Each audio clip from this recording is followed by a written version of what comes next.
Bueno, pues una vez más con todos vosotros estamos a punto de celebrar el cuarto simposio internacional de la Asociación Española de Terapia Regresiva, ahora a final de mayo, 1 de junio, y aprovechando la estancia del doctor José Luis Cabuli aquí en el Centro AMA, en mi casa en Cártama, pues vamos a grabar esta entrevista que la vais a ver en el simposio. Me voy a presentar, aunque sea brevemente. Soy Carlos González Delgado, soy el responsable del Centro ASMA y el actual, primer presidente de momento de la Asociación Española de Terapia Regresiva. Soy discípulo, alumno de Cabuli, y bueno, pues para mí es un placer tener una vez más, un año más aquí en casa. Así que, José Luis, yo he preparado un poquito una serie de preguntas que te iré realizando, y si quieres, pues, no sé, tú no necesitas presentación, pero bueno, si quieres... Vamos al grano. Muy bien, muy bien. Bueno, José Luis, has publicado ya un montón de libros, creo que recuerda que eran 7, llevo una serie de años que por cuestiones diversas, entre ellas pues familia, etcétera, etcétera, pues no has publicado libros, ¿verdad? Pero un pajarito me ha dicho que estás a punto de publicar un libro, ¿es cierto? Es verdad, no te han mentido. Cuéntanos, por favor.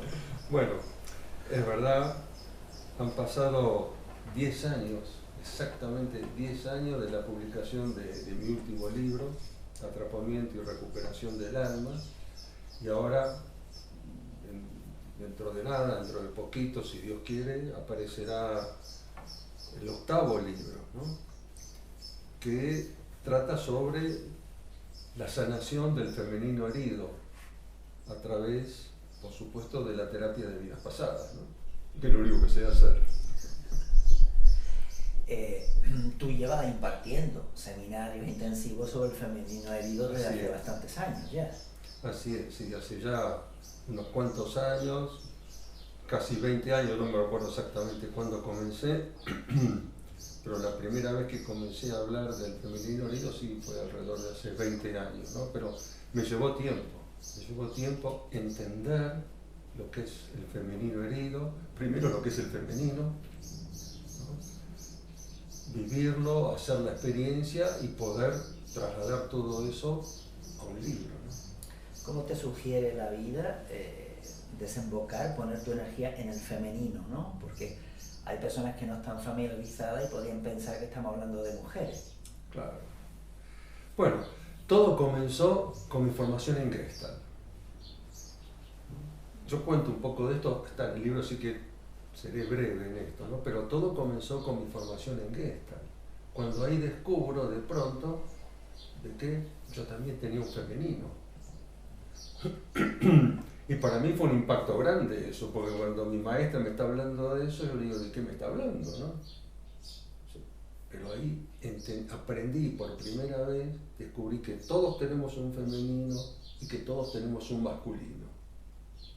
Y que esto, femenino y masculino, no tiene nada que ver con género o sexo. Es una energía. El femenino es una energía. Y lo increíble, ¿no es cierto?, que el femenino es la energía creadora por excelencia. Es la energía con la cual se crea el universo, ¿no? Con la cual se hace la creación. Y está presente en todos los niveles. Está presente en la naturaleza, en los animales, en el ser humano, pero también está presente en el universo. Para hacerlo sencillo, es el yin y el yang, que esto ya los sabios hindúes lo sabían hace miles de años. No estamos descubriendo nada nuevo. Lo que estamos descubriendo es hacer consciente de esto, ¿no? De descubrir lo que era el femenino, a llevarlo a la práctica, a aplicarlo en la terapia, llevó un tiempo, ¿no? Llevó un tiempo hasta que me empecé a dar cuenta, experiencias personales, mi propia evolución como hombre y como terapeuta. Me llevó a entender el concepto del femenino y de allí pasar a identificar la herida del femenino. Cosa que ya yo creo que todos lo estábamos haciendo desde el principio, pero sin tener conciencia de eso. Porque yo creo que esto a todos los terapeutas de vida pasada les habrá pasado, o les sucede, es que cotidianamente y frecuentemente aparecen las experiencias de la mujer quemada en la hoguera como bruja, ¿no? Entonces, en ese momento, cuando yo empiezo a trabajar, bueno, trabajamos la experiencia traumática y todo lo estamos haciendo, pero de allí a hacer el paso, a tomar conciencia de que es el femenino lo que se está agrediendo, es el femenino lo que se está anulando, un trecho, ¿no? José Luis, ¿y quién hiere el femenino? ¿Le hiere el masculino o cómo va eso? Es interesante. Básicamente el masculino, pero también a veces el propio femenino. Cuando una mamá, ¿no es cierto?, que está embarazada y está esperando un niño varón, ya está hiriendo, y tiene una niña en su vientre, ya está hiriendo el femenino. Cuando una mamá privilegia al hijo varón, como se suele hacer habitualmente o como se hacía, ya está anulando el femenino, ¿no? Entonces, cuando una mamá tiene una niña en su vientre y le dice hay que obedecer, hay que hacerle caso a papá, ya está anulando el femenino. Así que eso es muy interesante también, ¿no? Porque también el propio femenino repite el esquema de anulación del femenino por parte del masculino. Pero esto empieza en la antigüedad, ¿no? Entiendo que te estás refiriendo al masculino y femenino que hay en todo y cada uno de nosotros, y ese es el equilibrio, ese es el respeto que cada uno tiene que lograr para poder respetar después al hombre o a la mujer, ¿no? Sí, hay la evolución, la verdadera evolución comenzará a partir de la integración del masculino y del femenino en nuestro interior, ¿no? Cuando yo acepte mi femenino, valore mi femenino, ¿no? Y cuando una mujer acepte su propio masculino y lo puede integrar con su femenino. De hecho, esto ocurre en la vida cotidiana, ¿no? De que hay mujeres que se comportan, tienen un masculino muy fuerte.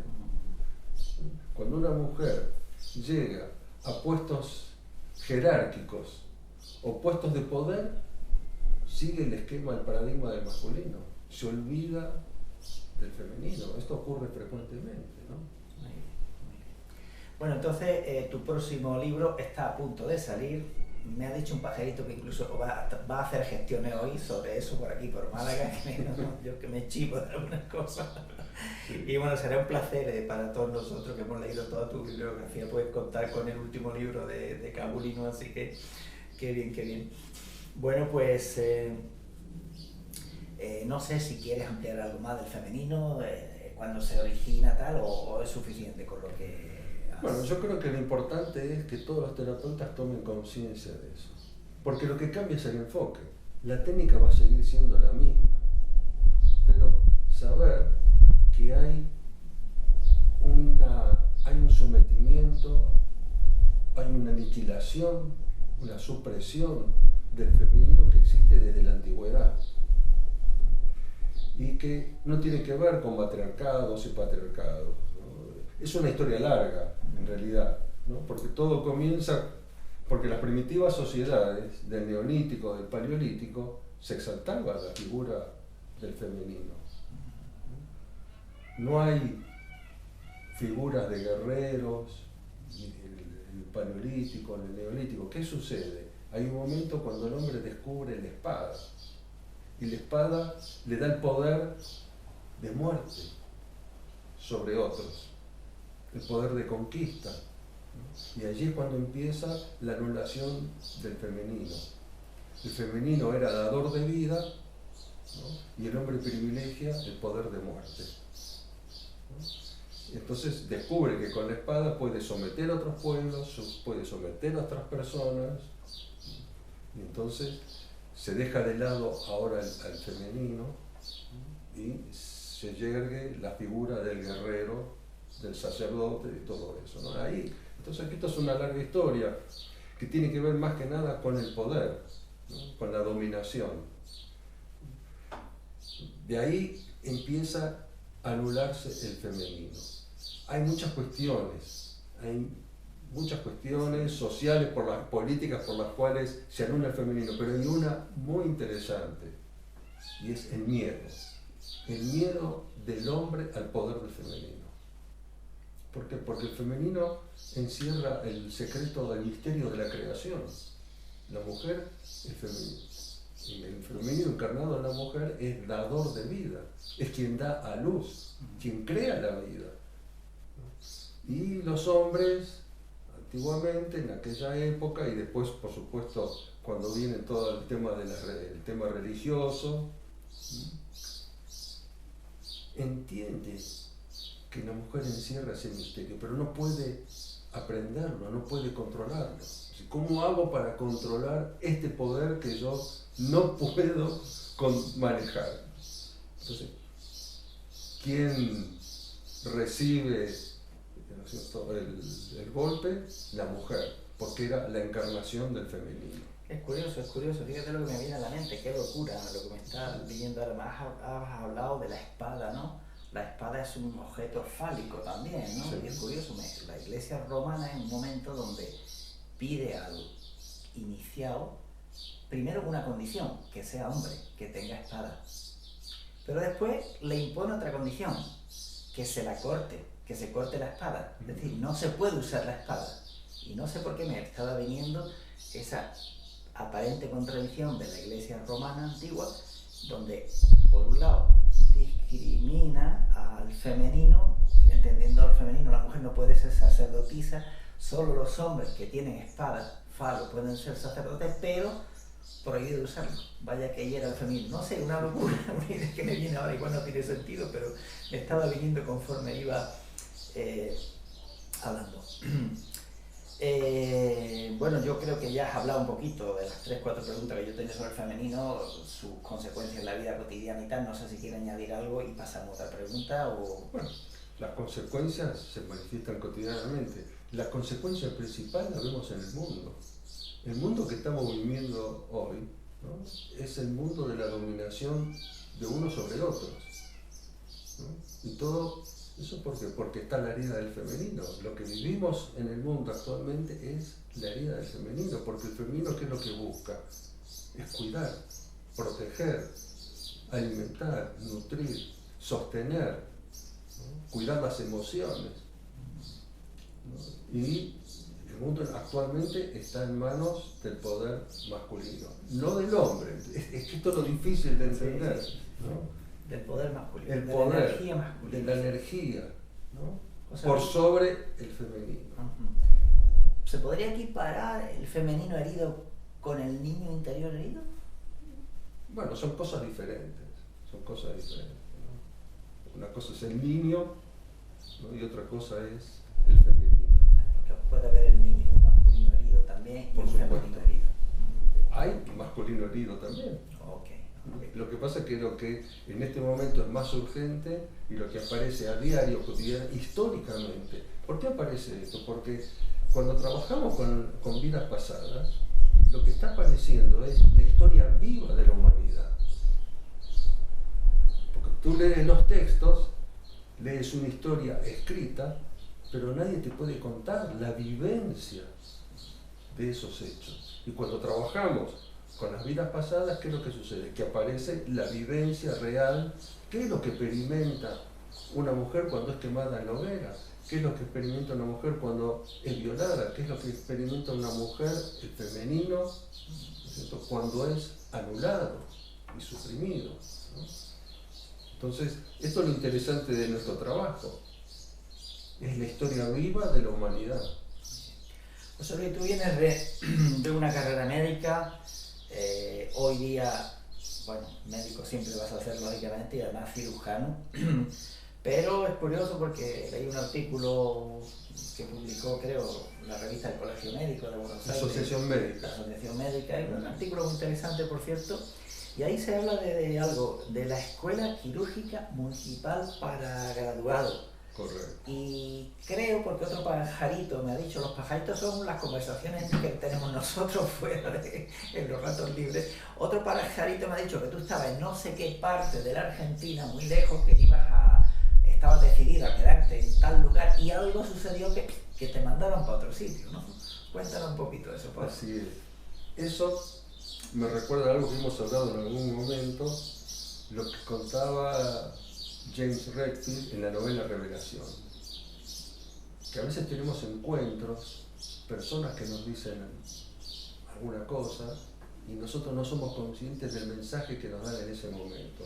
Y al cabo de los años podemos ver que de pronto nuestro derrotero se fue marcando por encuentros con determinadas personas que aparecieron cada una a su tiempo, ¿no? Y eso sucedió conmigo porque yo estaba cumpliendo con el servicio militar en Argentina, en el sur de Argentina, en Río Gallegos, y de pronto tenía la oportunidad de quedarme ahí, en el hospital, de formarme allí en cirugía, y de pronto un médico que era el capitán del escuadrón de sanidad de la Fuerza Aérea me dice, no, vos tenés que ir a Buenos Aires, tenés que irte de acá y tenés que ir a la Escuela Quirúrgica Municipal para graduados. Yo ni sabía que existía eso. Así que me fui a Buenos Aires, doy el examen, que era un examen muy particular, y entro en la Escuela Quirúrgica. Y así fue como eso me marcó para toda la vida. Porque me marcó no solamente como cirujano, sino a nivel de una disciplina, de una estructura y de una conducta y de un comportamiento que lo sigo manteniendo, sigue en mí todavía, ¿no? Así que realmente, y todo eso después se volcó a la terapia regresiva. Algo se estaba moviendo en el mundo. Ya me estaba, sí. Muy bien. Bueno, voy a repasar a ver qué pregunta más te tengo por aquí. Por cierto, una anécdota pequeña. Me ha recordado esta mañana a Del Bosque. Y Del Bosque, el jugador del Real Madrid, que fue seleccionador con España, ¿no? Porque claro, leo el artículo, hay un montón de fotografías, ¿no? Y hay una que está con un mostacho, con un bigote. Sí, digo, ahí está Del Bosque. Tremendo. ¿Quién era el jefe y qué legado dejó para ti o para vosotros? El jefe es muy interesante. El jefe era Ricardo Finoquieto, hermano de Enrique Finoquieto, ¿no? Que eran dos cirujanos famosos en Argentina. Ahora, cuando yo llego ahí a la escuela quirúrgica, Ricardo Finoquieto ya había fallecido hacía 14 años, pero todo el mundo hablaba del jefe y se referían a él. Y tú al principio no lo sabías. Y yo no sabía eso, ¿no? Entonces yo estaba en la sala porque el jefe de sala era mi maestro de cirugía, el doctor Delfín Vilanova, y yo escuchaba a los médicos grandes, cuando hacíamos la revista de sala, decían, sí, porque el jefe decía así, porque el jefe hacía esto, porque el jefe decía tal cosa. Sí, ¿quién es el jefe? ¿Cómo es? Y al tiempo caigo que el jefe era Ricardo Finoquieto, que sus alumnos, sus discípulos, todavía lo seguían nombrando. Y a veces le decían el jefe o a veces simplemente sus iniciales, RF. Entonces cuando hablaban de RF era Ricardo Finoquieto, ¿no? Pero eso fue una cosa interesante porque aprendí ahí lo que era la devoción, el cariño y el respeto hacia el maestro, ¿no? Fue la primera lección que recibo, ¿no? De esta relación, de esta conjunción entre maestros y discípulos, ¿no? Había una veneración que tenía esa gente impresionante, ¿no?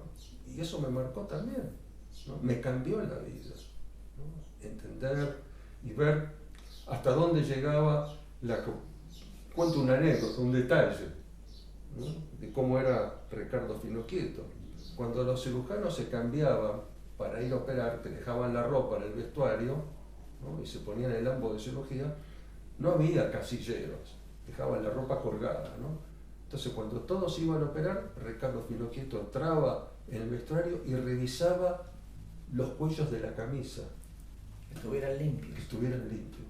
Fíjate hasta qué detalle, ¿no? Se preocupaba, ¿no? Bueno, entro en la escuela y me encuentro con toda una mística, ¿no? Y ahí es cuando aprendo una técnica que después yo traslado a la técnica que aprendí ahí de la cirugía, la traslado a la terapia de vidas pasadas. Soy muy quirúrgico en eso. Sí, ya lo sé. Señor cirujano. Bueno. Pero eso fue muy importante, ¿sabes por qué? Porque en la escuela aprendí la importancia de una técnica detallada, paso a paso para el principiante, para el que empieza. Y esto es lo mismo que pasa cuando empiezas a enseñar y a transmitir cómo se trabaja en vida pasada, porque no puedes decir cualquier cosa, tienes que seguir una serie de pasos. Yo lo que hice fue calcar lo que aprendí, la disciplina básicamente, y que para hacer las cosas se hacen de una manera y no de cualquier manera. Y me acuerdo todavía tus amenazas en el último seminario de mis formaciones.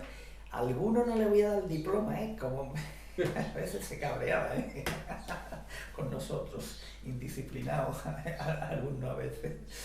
José Luis, tengo otra pregunta que también he deducido, ¿no? del artículo que leí esta mañana. ¿Cuál es para ti la diferencia entre formación quirúrgica? Tú te formaste como médico cirujano, ¿verdad? Y formación espiritual. Es muy interesante eso. Porque eso también lo descubrí allí, ¿no? Sabes, en esta escuela, tengo que volver a ello, ¿no? Para ver de dónde viene, ¿no? En esa escuela había una mística. Y resulta que uno de sus creadores, que no fue el creador inmediato, pero había fallecido en 1902, ¿no? Alejandro Posadas.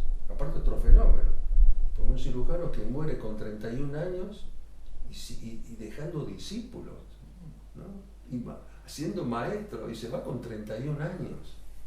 Bueno, 40 años después, frente a su tumba, uno de sus discípulos hace un panegírico, ¿no? Sobre su maestro, que era justamente Enrique Pinoquieto, el quien hace el discurso, y habla de cómo influyó en su formación espiritual este hombre.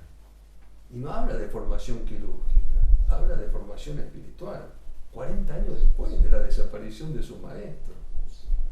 Entonces ahí entendí de dónde venía esta mística, ¿no? Y esto, lo que hacemos nosotros, una cosa es formarse, que un maestro te forme en una técnica, pero otra cosa es que ese mismo maestro te traslade una formación espiritual, ¿no? Y que entiendas esto de que hay algo más allá de lo que estás haciendo con tus manos, o como terapeuta, lo que estás haciendo con el paciente cada día cuando estás trabajando, conduciendo una regresión, ¿no? Entonces, hay una formación material, por así decirlo, y hay una formación espiritual, que es lo que de alguna manera tú has traído a la asociación con el código de ética, ¿no? Eso, necesitamos una ética, necesitamos una moral en todo lo que estamos haciendo, con conciencia de que realmente estamos cumpliendo con un propósito en esta vida. De eso se trata, ¿no? La formación quirúrgica, la formación en vidas pasadas y la formación espiritual. O sea que te formaron como médico, como cirujano, pero también te formaron profundamente en el plano espiritual, en esa escuela municipal. Claro. José Luis, ¿por qué municipal? ¿Porque no era estatal? Porque es interesante, porque pertenecía a la ciudad de Buenos Aires y fue reconocida, ¿no? Por la municipalidad de Buenos Aires, ¿no? O lo que sería aquí el ayuntamiento. El ayuntamiento, ¿no?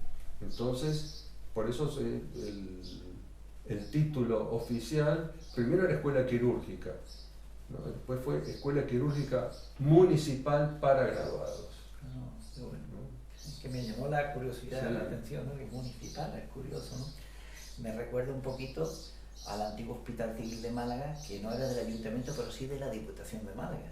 Y no era competencia legal de la Diputación, pero tuvo un hospital con, bueno, súper hospital, ¿no? Importantísimo fue para la historia de Málaga, ¿no? José Luis, tomé nota. ¿Te suena la siguiente frase? solo cumple con su deber quien va más allá de sus obligaciones. Esa frase no la había leído yo en mi vida. Eso también tengo que volver allí, ¿no? A la cirugía, porque esa frase la decía Enrique Finoquieto, que era el hermano mayor de Ricardo Finoquieto, maestro de mi maestro de cirugía, ¿no? Y eso lo decía él: solo cumple con su deber quien va más allá de sus obligaciones. A mí me caló tan profundo esa frase cuando la leí hace muchos años, ¿no? Porque entendí que, bueno, yo la asumí así, hice mía esa frase, ¿no? Entonces, porque habitualmente, ¿qué es lo que sucede? Esto no es mi obligación, entonces lo hago, lo dejo. Pero alguien tiene que hacerlo, ¿no? Entonces, y cuando trabajabas con enfermos, con pacientes operados, no podías dejarlos. Son las 12, me voy a casa, o la 1. No, hasta que no terminas el trabajo, y aunque a lo mejor no era mi trabajo hacerlo, pero yo no puedo dejar a una persona que necesita que le cambien la curación, que le cambien las vendas, que le limpien la herida. No lo puedo dejar hasta mañana porque son las 12, ¿no? Entonces, bueno, y así actué toda mi vida, ¿no? Puede ser que alguna vez se me escape alguna cosa, pero yo creo que, bueno, eso es formación espiritual, ¿ves? Cuando cumples, cuando vas más allá de lo que es tu obligación formal, es cuando estás cumpliendo con tu propósito. Es curioso, no es porque yo me quiera dar de ejemplo de nada, de hecho no soy ejemplo de nada, te lo garantizo, pero hace poco reparé con pintura los cartelitos que muestran a la gente el camino del pueblo para llegar aquí. Pero claro, no solo está mi cartel, sí, hay otros carteles. Yo me fui con pintura y repinté todos los carteles, no solo el que lleva a mi casa, ¿no? Y curiosamente una persona, no voy a decir quién es, de aquí de la zona, que no les va bien en la vida, dice: ¿quién te paga por hacer eso? Digo, no me paga nadie, estoy repintando los carteles.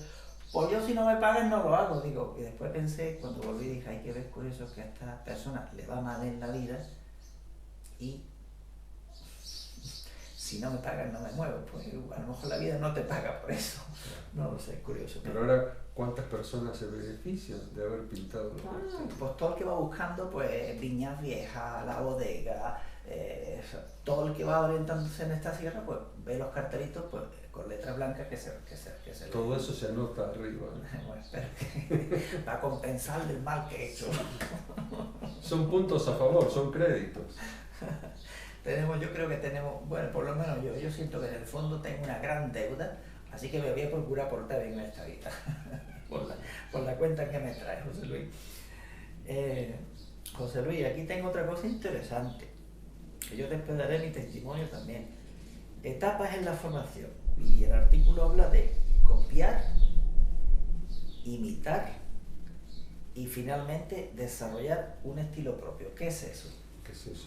Eso lo aprendí de mi maestro de cirugía, porque él hablaba mucho sobre la formación del cirujano. Entonces te daba una serie de cosas, ¿no? De consejos. Y entre las cosas que decía era que en la formación de un cirujano hay 3 etapas básicas, ¿no? La primera es copiar los gestos de un buen cirujano. La segunda es imitar a un cirujano con calificaciones. Y la tercera es desarrollar el estilo propio. Pero tienes que empezar por abajo, ¿no? Como cuando, no sé, para llegar a pianista tienes que empezar a practicar y estudiar la técnica y todo eso, ¿no? Entonces, yo eso lo trasladé también a la enseñanza de la terapia de vidas pasadas, ¿no? ¿Qué puedes hacer para facilitar el trabajo del terapeuta que recién comienza, ¿no? Que copie. Yo no tengo ningún problema que me copien, que me imiten. Es más, es lo que le pasa a muchos, ¿no? Españoles, chilenos que terminan haciendo las consignas en argentino, ¿no? Me lo dicen a veces, No, me lo han dicho. Sí. Pero y está bien eso, ¿no? Pero eso lleva años. Le lleva años a un cirujano y un día de pronto, una vez que tienes todo internalizado en tu interior, tienes todo tu conocimiento, todas las técnicas aprendidas y de pronto un día sales haciendo algo diferente y ese es tu estilo. Es curioso porque yo quiero dar testimonio de eso justamente, ¿no? Yo, durante los primeros años, claro, uno parte de la inexperiencia, vale, tengo el título, tengo el diploma, soy terapeuta en vida pasada, pero yo tengo poca experiencia. Y yo hablaba, la gente me decía, Carlos, tú eres argentino, ¿verdad? Yo argentino no, que va, no, es que hay momentos que hablas como un argentino. Y decía, madre mía, claro, es verdad. Y con el paso de los primeros años me fui dando cuenta que yo te estaba copiando. Y entonces había un montón de cosas que eran tuyas, pero cuando me sentía inseguro, utilizaba una técnica que no aprendí de nadie, pero que a mí me funcionaba y era, te imaginaba a ti y sentía como si tu cara viniera a la mía y por un rato se convirtiera mi cara en la tuya. Yo creo que era como una conexión, ¿no? Y entonces, claro, me salían palabras argentinas y la gente me decía si yo era argentino, ¿no? Entonces yo, con el paso del año, digo, no, es que mira, ¿sabes qué pasa? Que no me di cuenta, pero he copiado a mi maestro. Y después lo de la imitación era exactamente eso. Digo, hostia, estoy imitando a Kabuli, pero creo, fíjate por dónde voy, que era mi falta de seguridad en mí mismo, mi falta de confianza en mí mismo. Entonces, ¿a quién voy a copiar? ¿A quién voy a imitar? A imitar a mi maestro, ¿no? Y eso me pasó. Y es curioso porque de aquí a 2 o 3 años es cuando ya me he desapegado de ti. Es cuando ya veo yo ahora que tengo mi propio estilo, que se vaya imponiendo mi propio estilo. Pero han pasado 15 años, ¿eh? Sí, pero es natural, porque eso ocurre en un cirujano. Lleva mucho tiempo madurar la técnica, incorporarla y después transformarla. Yo no estoy haciendo hoy, no estoy haciendo la técnica como la aprendí, ¿no? Pero me llevó años. Curioso. Muy bien, a ver qué otra pregunta tengo por aquí, José Luis. Papel de la paciencia en la formación de los terapeutas. Y yo diría en la vida. Sí. Y es muy importante. Tengo que volver de vuelta porque todo eso, ¿ves? Todo eso lo aprendí como cirujano, ¿no? Hay una frase, ¿no?, de Ricardo Finocchieto, ¿no?, que le aplicaba para los cirujanos, pero yo la transformé para... Entonces, para ser un terapeuta, un buen terapeuta, hace falta paciencia.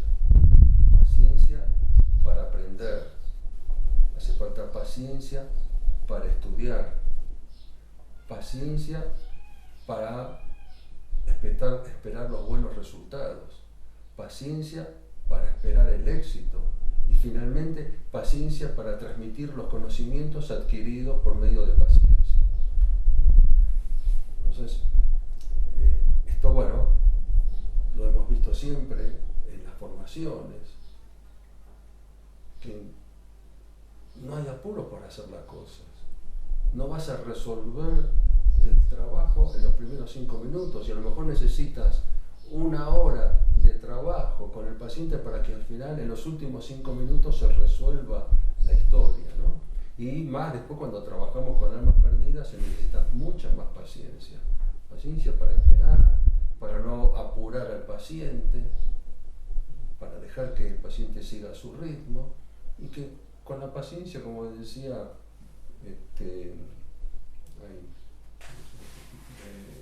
no me sale el nombre. Fuera. Sí, se me fue. Con la paciencia todo se alcanza, ¿no?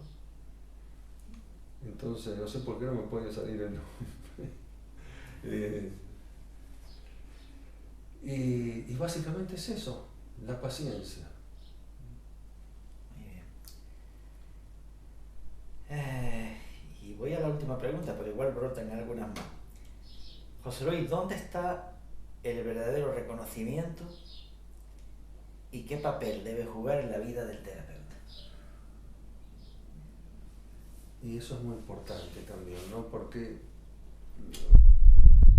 como seres humanos tenemos nuestro ego, queremos que nos reconozcan, que se reconozca nuestro trabajo, que se reconozcan nuestros méritos, pero el premio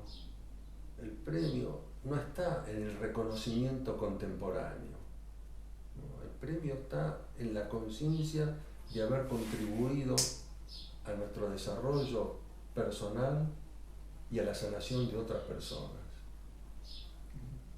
Ese es el premio, ¿no? No esperar el reconocimiento, ¿no? Sino hacer lo que hemos venido a hacer, porque en realidad el reconocimiento lo vamos a tener arriba, cuando volvamos a la luz. Ahí es el verdadero reconocimiento, ¿no? Los papeles, las cosas que nos den aquí, no tienen realmente valor.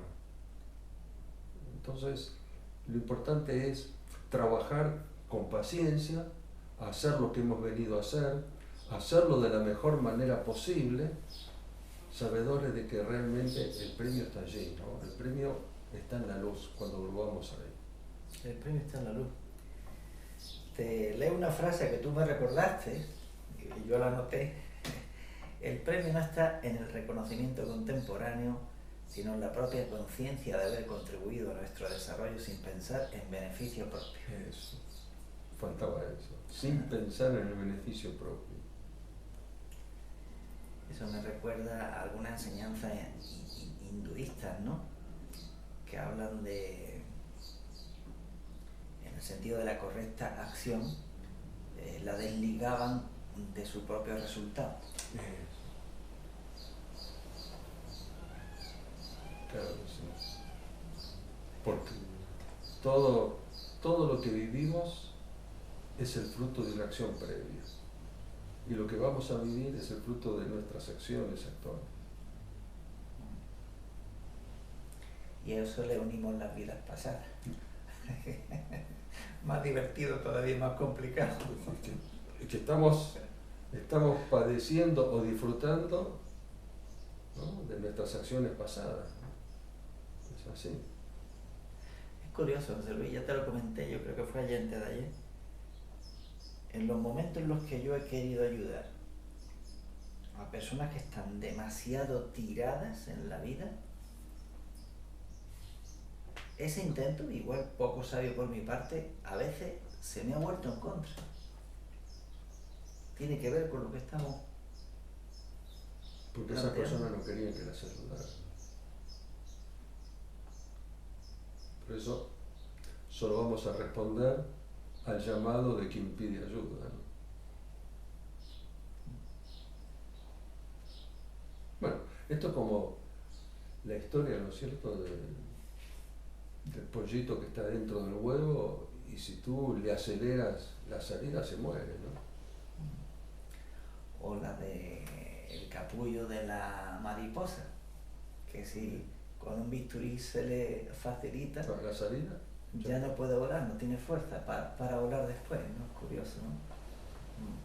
Entonces, José Luis, desde tu propia experiencia con la TBP, un terapeuta, hemos tenido este fin de semana aquí, pues tu intensivo, ¿no? Un terapeuta, una persona que está pensando en formarse como terapeuta y quiere ayudar, ¿no? Le mueve ese deseo de ayudar, ¿no?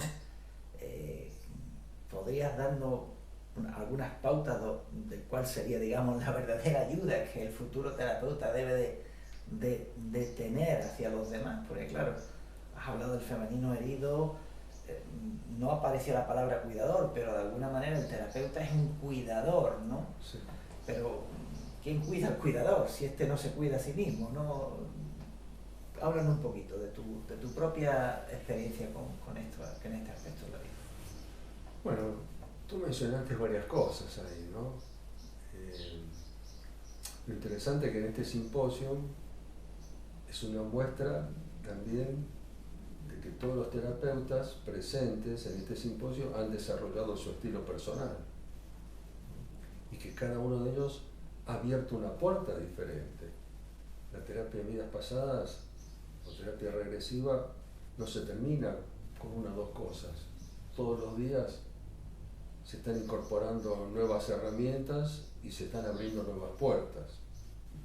El femenino es una más de ellas, ¿no? Que se puede incorporar a la práctica cotidiana haciéndolo consciente.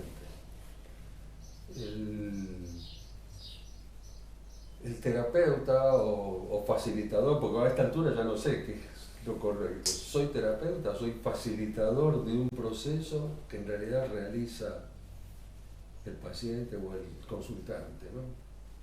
Me estoy inclinando más por lo último, ¿no? Porque yo no sano a nadie, facilito que el paciente pueda hacer su propio trabajo. La gran pregunta es ¿quién cuida al terapeuta? Y básicamente lo tenemos que cuidar nosotros. Para eso tenemos que ceñirnos a la técnica, una técnica en la cual yo no me involucre con el paciente, en la cual acompaño, pero no sufro con el paciente, ¿no? Cuidar mis hábitos y protegerme antes de empezar el trabajo. Porque tengo que saber que cuando estoy en contacto con el paciente se crea un campo unificado de conciencia donde lo que está en el paciente se puede pasar a mí. De hecho, se ocurre eso, ¿no? Entonces, tengo que protegerme para hacer eso, ¿no?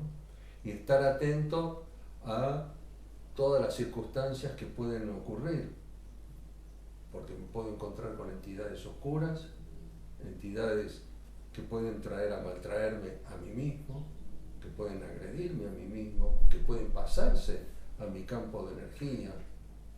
Entonces, no hay nadie que venga de afuera a cuidarme.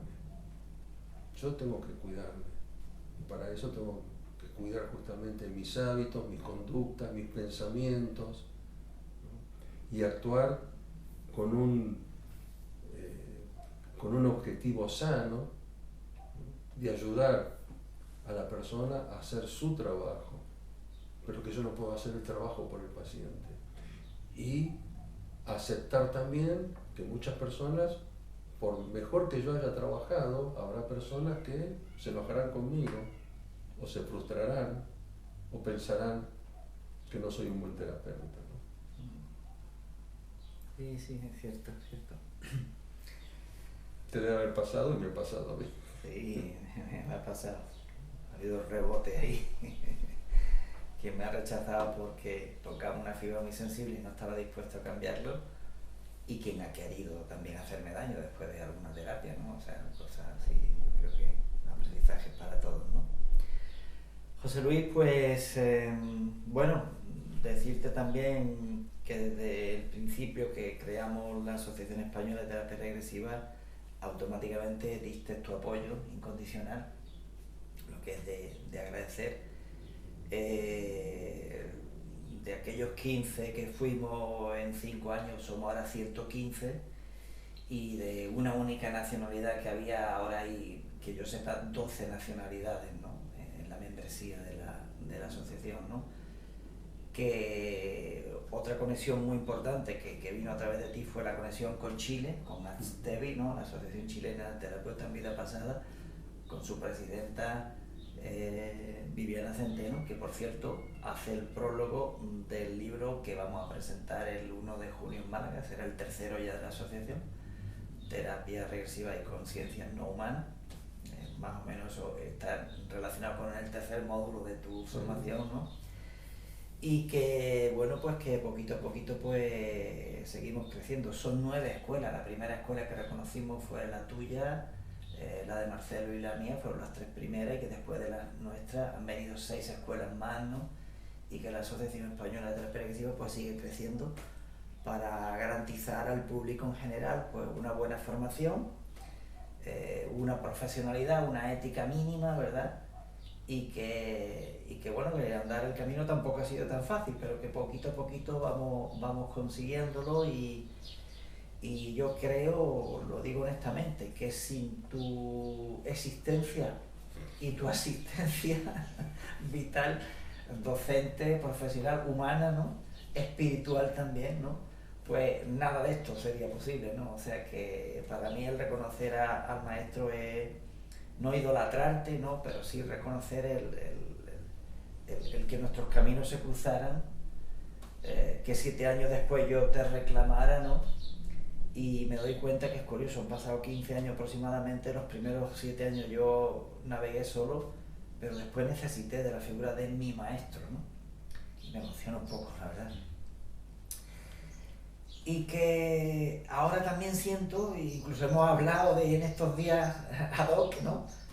Que quizá va a venir otra etapa diferente. Entonces, eso que decía de copiar, imitar y desarrollar su estilo propio, ahora es cuando yo siento que es como casi un deber de la vida que me dice, bueno, vale, ya no te apoyes tanto en José Luis y venga, lánzate y crea tu estilo propio, ¿no? Así que bueno, no sé lo que pasará, tampoco sé si podrá tu agenda permitirte estar el año que viene aquí, estar por ver eso, pero sea lo que sea, José Luis, yo te quiero dar las gracias públicamente.